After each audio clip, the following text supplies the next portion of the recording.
Hey guys, welcome back to the channel.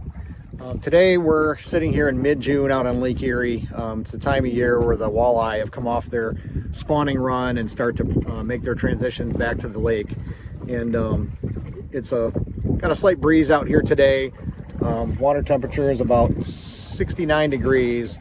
And I'm going to try to show you 3 different ways that you can catch walleye out on Lake Erie. So stick around.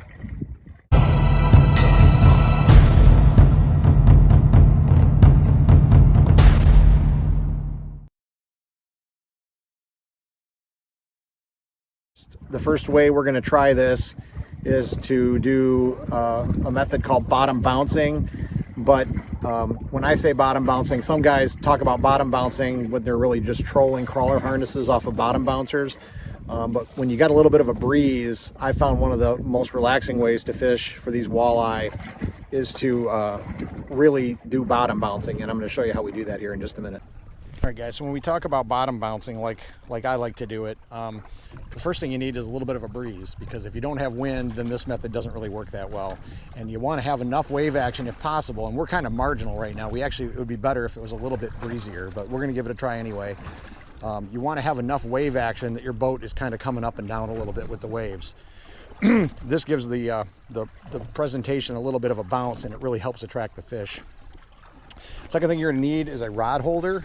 Any type of rod holder for the particular rod you're using will work. I'm just using a standard trolling rod. I think it's a Cabela's brand. I've had them for years.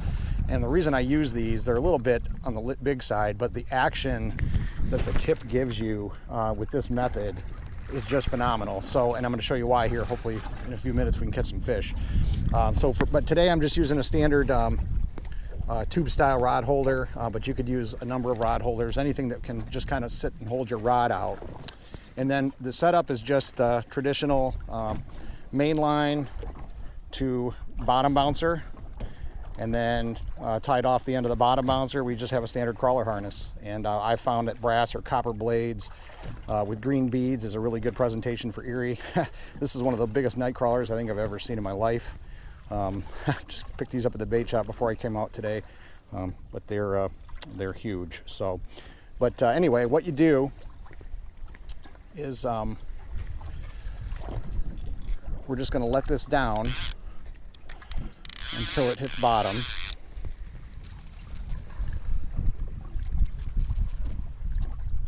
And then we're going to let out a little bit more, usually about a rod length or so, and that's where I'll start it. And then we're just going to put it in the rod holder. We want to get that rod at about a 45-degree angle, just like that. Now the wind's blowing at us, so the boat's just drifting with the wind. And if you can see the tip of that rod, you can see how the rod will kind of lift up and then set the bait back down to the bottom. And that's what you want. If the bait's dragging, you'll need to reel up a little bit. But if the bait's not hitting the bottom at all, then you'll need a little bit more line out. And that action right there, that's actually really good right now. That's what we're looking for. And the reason this method is so great is that you can just get several rod holders set out, get your rod set out, and then just sit back and relax and watch for a fish. So we're going to get another rod or two set up here, and then we'll see what we can get. So I got my second rod in the water and was just checking the first one after getting a little nibble on that one, and in the process of checking that one, got my first fish.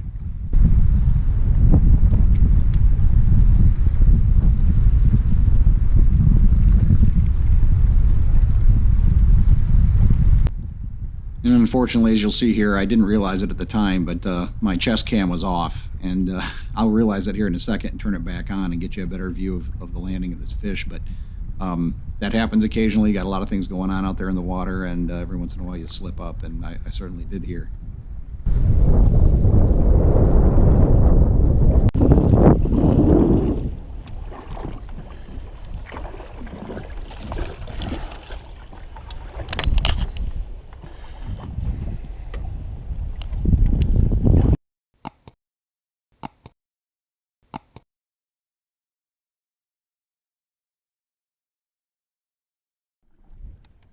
All right, so the second method, and probably the most popular method for catching walleye in Lake Erie in the summer, is to troll.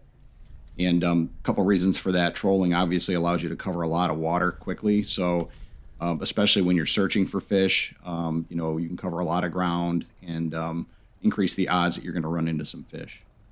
So in this video, I'm using a couple of different baits. I'm using a Bandit on one side of the boat, and I'm using a Hottentot on the other side, kind of old school versus new school. The Bandits have really come along in the last decade or so as the premier trolling bait choice for a lot of Lake Erie anglers. So anyway, start off, use a rod line counting reel and let out a length of line based on how deep you want to go. In this case, you know, I'd been hearing the fish were kind of hitting these baits back, you know, 30 feet, 35 feet or so. This bait dives pretty deep. So let out about 30 feet of line, and then I'll connect a planer board. And for those who, again, aren't familiar with trolling Lake Erie, a planer board always helps increase the odds, because when you're trolling, you're running a loud motor through the water, and any fish that are higher in the water column especially, that would be up closer to the surface, or, you know, even in the top part of the water column, will often get spooked away from your boat. So by using a planer board, you kind of spread the line out and get that bait away from the path of your boat off to the side. And I think in this case, I'm putting it out, I don't know, 50 or 60 feet back, so that when the boat starts to pull the planer board, it'll move it off to the side quite a ways.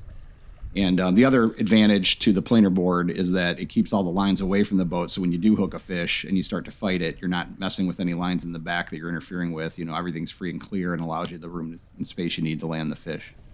Once you get the board set out as far as you need to, just plop it in the rod holder and wait for a fish to bite.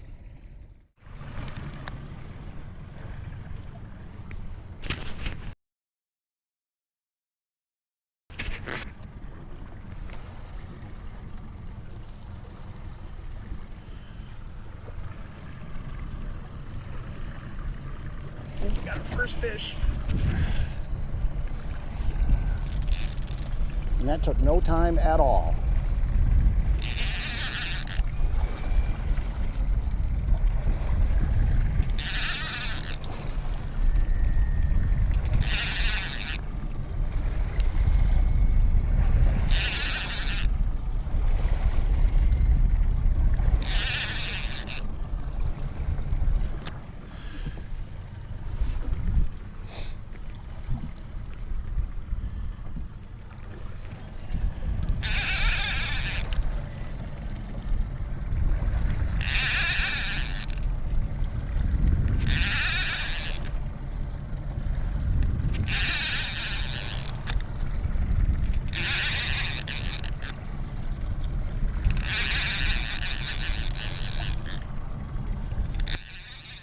Now, one of the things you want to make sure of is that when you're landing a fish that hits one of these rods with an inline planer board, that you keep tension on the fish if you can while you're taking that board off. A lot easier with two people on the boat, because the person with the rod can hold that tension tight while the other person takes off the board. But when you're by yourself, you just need to be cognizant of that and try to keep pressure on the line with at least one of your hands while you take off the board with the other one.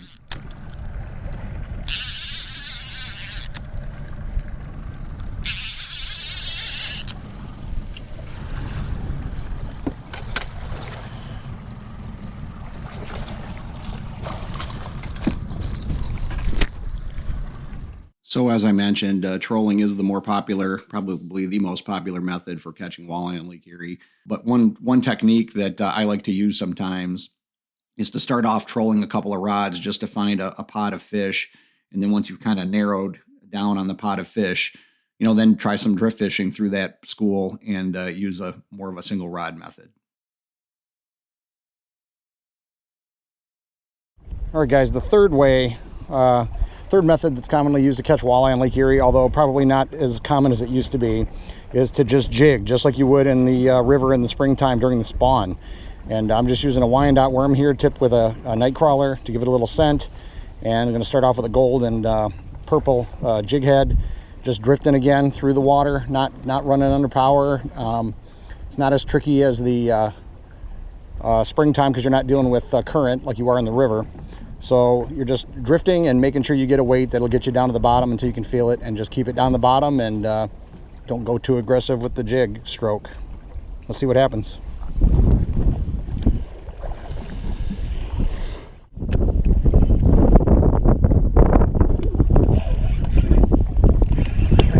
that. Now, one thing to note is that when fishing on the bottom in Lake Erie, you are increasing the odds that you're going to catch sheephead or freshwater drum more often. And that's just a fact. They hang out near the bottom typically. And when the walleye tend to be more suspended and hitting baits in the upper part of the water column, that's again another one of the advantages of trolling is that you won't run into quite as many sheephead. When you're fishing the bottom, whether it's through this like jigging method or the bottom bouncing method I showed earlier, you're going to catch more freshwater drum. But unless it's really interfering with the walleye fishing, catching a drum every now and then is no big deal. In fact, some of the bigger ones are actually kind of fun to catch.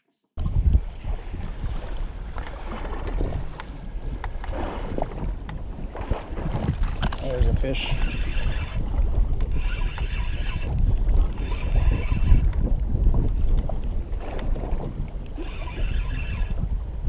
Feels more like a walleye this time.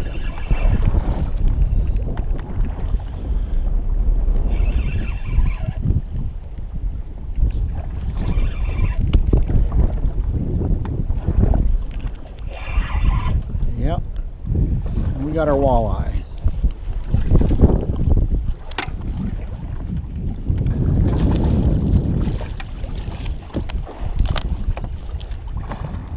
Well, that's a wrap for this video. These are 3 methods that I like to use on Lake Erie. There are certainly more, so if you have a favorite method that I didn't mention in this video, drop a comment below and let us all know what it is. Hope you enjoyed the video, and we'll see you all next time.